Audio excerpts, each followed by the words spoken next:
la Rosa no tenia llum i llavors per il·luminar-se dia a dia a la seva casa feia servir veles, i un dia en sec se li va cremar, una setmana després del tall de llum, se li va cremar el matalàs i va morir cremada a casa seva.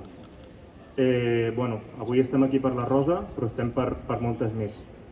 Estem per la Rosa i perquè la seva mort no costi ja no 500.000 euros, que no costi 246,59 euros. Volem que la nostra mort, la mort de la gent pobra a Reus, no tingui un preu. Volem una vida digna. I, tot plegat us deixo amb el company, amb l'Edgar, que farà un petit parlament, i moltes gràcies a tothom que ha vingut. I recordem que la Rosa sempre estarà viva dins del nostre moviment. Recordem que nosaltres, com a moviment per l'habitatge, venim d'on venim i anem cap a on anem. I la Rosa és un granet més en aquesta muntanya que estem construint totes juntes. Força sindicat. La Rosa Pitar, que és una dona que vivia, de fet, 2 carrers més amunt, no repetirem el cas, la seva vida tenia un preu que no arribava als 250 euros i no només això, sinó que quan el conseller delegat va anar al Parlament a donar explicacions del per què se li havia tallat la llum a la Rosa, va dir que la llei no era prou clara. Això és mentida, perquè la llei deia que no se li pot tallar el subministrament elèctric a ningú sense demanar primer un informe de vulnerabilitat.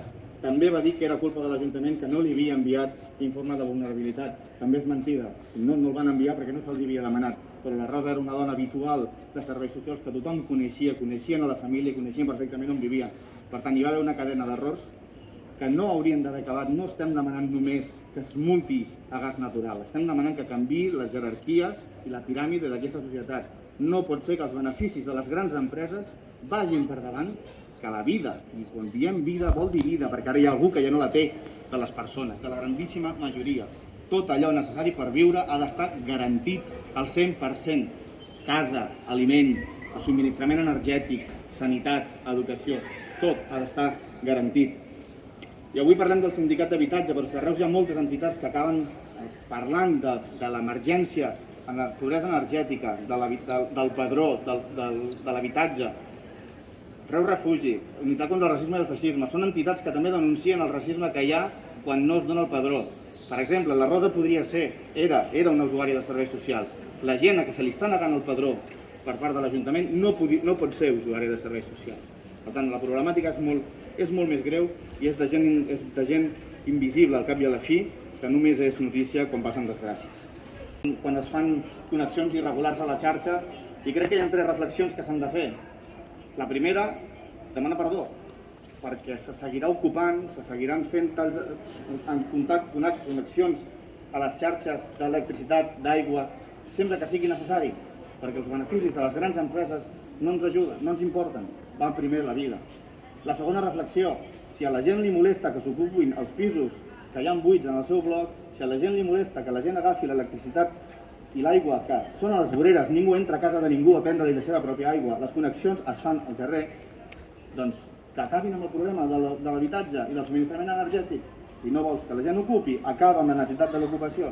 I tercera, poseu-li cara i noms a les persones. Parlar de la Rosa ara és molt senzill, però és que segurament tots tenim veïns i veïnes que tenen una problemàtica amb l'habitatge.